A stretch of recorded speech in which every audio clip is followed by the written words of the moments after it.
काफ हा या आइन सौद। ये तुम्हारे परवरदिगार की मेहरबानी का बयान है जो उसने अपने बंदे जकरिया पर की थी, जब उन्होंने अपने परवरदिगार को दबी आवाज से पुकारा और कहा कि ऐ मेरे परवरदिगार, मेरी हड्डियां बुढ़ापे के सबब कमजोर हो गई हैं और सर सफेद बालों की वजह से चमकने लगा है।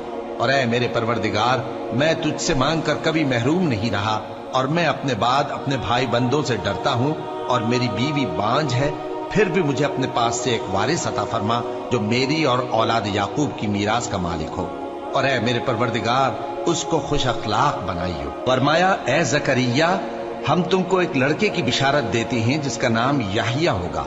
इससे पहले हमने उस नाम का कोई शख्स पैदा नहीं किया।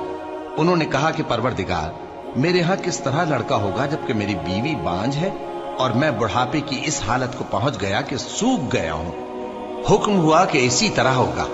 तुम्हारे परवरदिगार ने फरमाया है कि मुझे ये आसान है और मैं पहले तुमको भी तो पैदा कर चुका हूं और तुम कुछ चीज न थे। कहा कि परवरदिगार, मेरे लिए कोई निशानी मुकर्रर फरमा। फरमाया, निशानी ये है कि तुम सही और सालिम होते हुए 3 रात दिन लोगों से बात न कर सकोगे। फिर वो इबादत के हुजरे से निकलकर अपनी कौम के पास आए तो उनसे इशारे से कहा कि सुबह शाम तस्बीह करते रहो। फरमाया, ए याहिया, हमारी किताब को मजबूती से थामे रहो। और हमने उनको लड़कपन ही में दानाई अता फरमाई थी और अपने पास से शफकत और पाकीज़गी दी थी, और वो परहेजगार थे और वो अपने माँ बाप के साथ नेकी करने वाले थे और सरकश और नाफरमान नहीं थे। और जिस दिन वो पैदा हुए और जिस दिन वफात पाएंगे और जिस दिन जिंदा करके उठाए जाएंगे, उन पर सलाम है। और किताब यानी कुरान में मरियम का भी तस्करा करो। जब वो अपने लोगों से अलग होकर मकान के मशरिकी हिस्से में चली गईं, फिर उन्होंने उनकी तरफ से पर्दा कर लिया तो हमने उनकी तरफ अपना फरिश्ता भेजा, सो वो उनके सामने एक खूबसूरत मर्द की सूरत में आया। मरियम बोली कि अगर तुम परहेजगार हो तो मैं तुमसे बचने के लिए रहमान की पनाह लेती हूँ। फरिश्ते ने कहा कि मैं तो तुम्हारे परवरदिगार का भेजा हुआ यानी फरिश्ता हूँ और इसलिए आया हूँ कि तुम्हें पाकीज़ा लड़का बख्शूं। मरियम ने कहा कि मेरे यहाँ लड़का क्यों कर होगा जबकि मुझे किसी मर्द ने बतौर शौहर छुआ तक नहीं और मैं बदकार भी नहीं हूँ। फरिश्ते ने कहा कि यूं ही होगा। तुम्हारे परवरदिगार ने फरमाया कि ये मुझे आसान है और मैं इसे इसी तरीक पर पैदा करूंगा ताकि इसको हम लोगों के लिए अपनी तरफ से निशानी और जरिए रहमत बनाएं। और ये काम मुकर्रर हो चुका है। चुनाचे वो उस बच्चे के साथ हामिला हो गईं और उसे लेकर एक दूर जगह चली गईं। फिर दर्द ज़ेह उनको खजूर के तने की तरफ ले आया। कहने लगी कि काश मैं इससे पहले मर चुकती और भूली बिसरी हो गई होती। तब उनके टीले के नीचे की जानिब से फरिश्ते ने उनको आवाज दी कि गमनाक न हो, तुम्हारे परवरदिगार ने तुम्हारे नीचे एक चश्मा पैदा कर दिया है और खजूर के तने को पकड़कर अपनी तरफ हिलाओ, वो तुम पर ताजा उम्दा खजूरें गिराएगा, तो खाओ और पियो और आंखें ठंडी करो। अगर तुम किसी आदमी को देखो तो कहना कि मैंने अल्लाह के लिए रोजे की मन्नत मानी, तो आज मैं किसी आदमी से हरगिज कलाम नहीं करूं। फिर वो उस बच्चे को उठाकर अपनी बरादरी वालों के पास ले आई। वो कहने लगे कि मरियम, ये तो तूने बुरा काम किया। ए हारून की बहन, न तो तेरा बाप ही बुरा आदमी था और न तेरी माँ ही बदकार थी।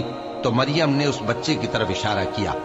वो बोले कि हम इससे कि गोद का बच्चा है कैसे बात करें। बच्चे ने कहा कि मैं अल्लाह का बंदा हूँ, उसने मुझे किताब दी है और नबी बनाया है और मैं जहां हूं और जिस हाल में हूं उसने मुझे साहिब बरकत बनाया है और जब तक जिंदा हूं मुझको नमाज और ज़कात का इरशाद फरमाया है और मुझे अपनी माँ के साथ नेक सुलूक करने वाला बनाया है और सरकशो बदबख्त नहीं बनाया।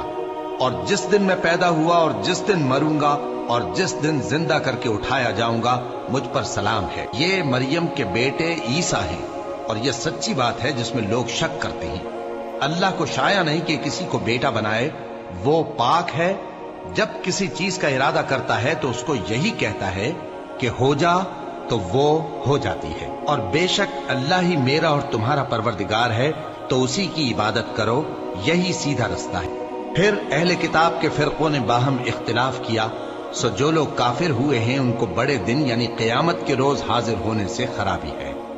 वो जिस दिन हमारे सामने आएंगे कैसे सुनने वाले और कैसे देखने वाले होंगे, मगर जालिम आज खुली गुमराही में है। और उनको हसरत व अफसोस के दिन से डरा दो, جب بات فیصل کر دی جائے گی اور وہ غفلت میں پڑے ہوئے ہیں اور ایمان نہیں لاتے۔ ہم ہی زمین کے اور جو لوگ اس پر بستے ہیں ان کے وارث ہوں گے اور ہماری ہی طرف ان کو لوٹنا ہوگا۔ اور کتاب میں ابراہیم کا ذکر کرو، بے شک وہ نہایت سچے تھے، پیغمبر تھے۔ جب انہوں نے اپنے باپ سے کہا کہ ابا، آپ ایسی چیزوں کو کیوں پوچھتے ہیں جو نہ سنیں اور نہ دیکھیں اور نہ آپ کے کچھ کام آ سکیں؟ ابا، مجھے ایسا علم ملا ہے جو آپ کو نہیں ملا، تو میرے ساتھ ہو جائیے، میں آپ کو سیدھی راہ پر لے چلوں گا۔ ابا، شیطان کی پوجا نہ کیجیے، بے شک شیطان اللہ کا نافرمان ہے۔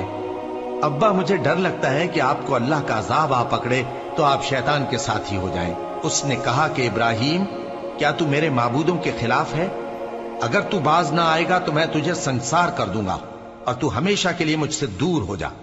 ابراہیم نے سلام علیکم کہا اور کہا کہ میں آپ کے لیے اپنے پروردگار سے بخشش مانگوں گا، بے شک وہ مجھ پر نہایت مہربان ہے، اور میں آپ لوگوں سے اور جن کو آپ اللہ کے سوا پکارا کرتے ہیں ان سے کنارہ کرتا ہوں اور اپنے پروردگار ہی کو پکاروں گا۔ امید ہے کہ میں اپنے پروردگار کو پکار کر محروم نہیں رہوں گا۔ اور جب ابراہیم ان لوگوں سے اور جن کی وہ اللہ کے سوا پرستش کرتے تھے الگ ہو گئے تو ہم نے ان کو اسحاق اور اسحاق کو یعقوب بخشے اور ہر ایک کو پیغمبر بنایا، اور ہم نے ان کو اپنی رحمت سے بہت سی چیزیں عنایت کی اور ان کا ذکر جمیل بلند کیا۔ اور کتاب میں موسیٰ کا بھی ذکر کرو، بے شک وہ ہمارے برگزیدہ تھے اور رسول تھے، نبی تھے، اور ہم نے ان کو طور کی داہنی طرف سے پکارا اور باتیں کرنے کے لیے نزدیک بلایا، اور اپنی مہربانی سے ان کو ان کا بھائی ہارون پیغمبر بنا کر عطا کیا۔ اور کتاب میں اسماعیل کا بھی ذکر کرو، وہ وعدے کے سچے اور رسول تھے، نبی تھے، اور وہ اپنے گھر والوں کو نماز اور زکوٰۃ کا حکم کرتے تھے اور اپنے پروردگار کے ہاں پسندیدہ تھے۔ اور کتاب میں ادریس کا بھی ذکر کرو، وہ بھی نہایت سچے تھے، نبی تھے، اور ہم نے ان کو اونچی جگہ اٹھا لیا تھا۔ یہ وہ لوگ ہیں جن پر اللہ نے اپنے پیغمبروں میں سے فضل کیا، یعنی اولاد آدم میں سے، اور ان لوگوں میں سے جن کو ہم نے نوح کے ساتھ کشتی میں سوار کیا، اور ابراہیم اور یعقوب کی اولاد میں سے، اور ان لوگوں میں سے جن کو ہم نے ہدایت دی اور جنہیں برگزیدہ کیا۔ جب ان کے سامنے ہماری آیتیں پڑھی جاتی تھیں تو سجدے میں گر پڑتے اور روتے رہتے تھے۔ پھر ان کے بعد چند ناخلف ان کے جانشین ہوئے جنہوں نے نماز کو ضائع کر دیا اور خواہشات نفسانی کے پیچھے لگ گئے، سو ان قریب ان کو گمراہی کی سزا ملے گی۔ ہاں، جس نے توبہ کی اور ایمان لایا اور عمل نیک کیے تو ایسے لوگ بہشت میں داخل ہوں گے اور ان کا ذرا نقصان نہ کیا جائے گا، یعنی ہمیشہ کی بہشتوں میں جس کا اللہ نے اپنے بندوں سے وعدہ کیا ہے کہ جو ان کی آنکھوں سے پوشیدہ ہے۔ بے شک اس کا وعدہ نیکوکاروں کے سامنے آنے والا ہے، وہ اس میں سلام کے سوا کوئی بیہودہ کلام نہ سنیں گے اور ان کو صبح و شام کھانا ملے گا۔ یہی وہ جنت ہے جس کا ہم اپنے بندوں میں سے ایسے شخص کو مالک بنائیں گے جو پرہیزگار ہوگا۔ اور فرشتوں نے پیغمبر کو جواب دیا کہ ہم تمہارے پروردگار کے حکم کے سوا اتر نہیں سکتے، جو کچھ ہمارے آگے ہے اور جو پیچھے ہے اور جو اس کے درمیان ہے سب اسی کا ہے، اور تمہارا پروردگار بھولنے والا نہیں، یعنی آسمان اور زمین کا اور جو ان دونوں کے درمیان ہے سب کا پروردگار، تو اسی کی عبادت کرو اور اس کی عبادت پر ثابت قدم رہو۔ بھلا تم کوئی اس کا ہم نام جانتے ہو؟ اور کافر انسان کہتا ہے کہ جب میں مر جاؤں گا تو کیا زندہ کر کے نکالا جاؤں گا؟ کیا ایسا انسان یاد نہیں کرتا کہ ہم نے اس کو پہلے بھی تو پیدا کیا تھا جبکہ وہ کچھ بھی چیز نہ تھا؟ سو تمہارے پروردگار کی قسم، ہم ان کو جمع کریں گے اور شیطانوں کو بھی، پھر ان سب کو جہنم کے گرد حاضر کریں گے اور وہ گھٹنوں پر گرے ہوئے ہوں گے۔ پھر ہر گروہ میں سے ہم ایسے لوگوں کو کھینچ نکالیں گے جو رحمان کے مقابلے میں سخت سرکشی کرتے تھے، پھر ہم ان لوگوں سے خوب واقف ہیں جو اس میں داخل ہونے کے زیادہ لائق ہیں، اور تم میں سے کوئی شخص نہیں مگر اسے اس پر گزرنا ہوگا، یہ تمہارے پروردگار پر لازم ہے، مقرر ہے۔ پھر ہم پرہیزگاروں کو نجات دیں گے اور ظالموں کو اس میں گھٹنوں کے بل پڑا ہوا چھوڑ دیں گے۔ اور جب ان لوگوں کے سامنے ہماری آیتیں پڑھی جاتی ہیں تو جو کافر ہیں وہ مومنوں سے کہتے ہیں کہ دونوں فریق میں سے مکان کس کے اچھے اور مجلسیں کس کی بہتر ہیں، اور ہم نے ان سے پہلے بہت سی امتیں ہلاک کر دیں، وہ لوگ ان سے ٹھاٹ باٹ اور نمود و نمائش میں کہیں اچھے تھے۔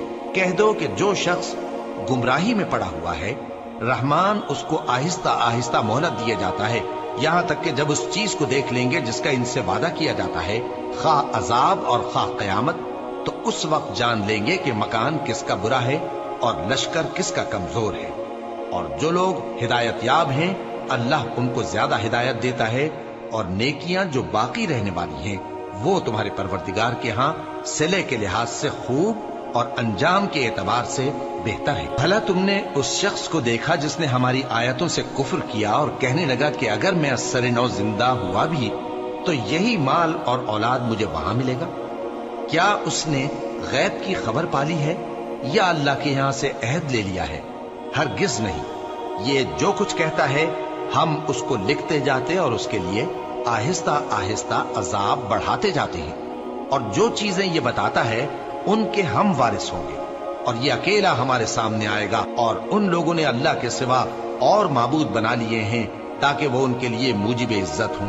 हरगिज नहीं, वो माबूद उनकी परस्तिश से इनकार करेंगे और उनके दुश्मनों मुखालिफ होंगे। क्या तुमने नहीं देखा कि हमने शैतानों को काफिरों पर छोड़ रखा है कि वो उनको खूब उकसाते रहते हैं?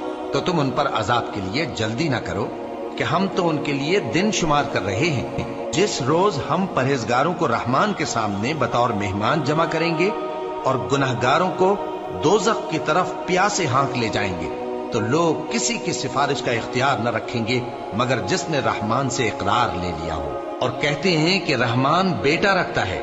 ऐसा कहने वालों, ये तो तुम बुरी बात जबान पर लाते हो। करीब है कि इस झूठ से आसमान फट पड़े और जमीन शक हो जाए और पहाड़ पारा पारा होकर गिर पड़े कि इन्होंने रहमान के लिए बेटा तजवीज किया। और रहमान को शाया नहीं कि किसी को बेटा बनाए। हर शख्स जो आसमानों और जमीन में है रहमान के रूबरू बतौर बंदा ही आएगा।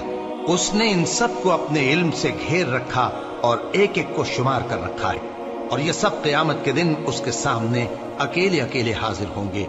और जो लोग ईमान लाए और अमल नेक किए, रहमान उनकी मोहब्बत मखलूकात के दिल में पैदा कर देगा। ए पैगंबर सल्लल्लाहु अलैहि वआलिहि वसल्लम, हमने ये कुरान तुम्हारी जबान में आसान बनाकर नाजिल किया है ताकि तुम इससे परहेजगारों को खुशखबरी पहुंचा दो और झगड़ालुओं को डर सुना दो। और हमने इनसे पहले बहुत से गिरोहों को हलाक कर दिया है।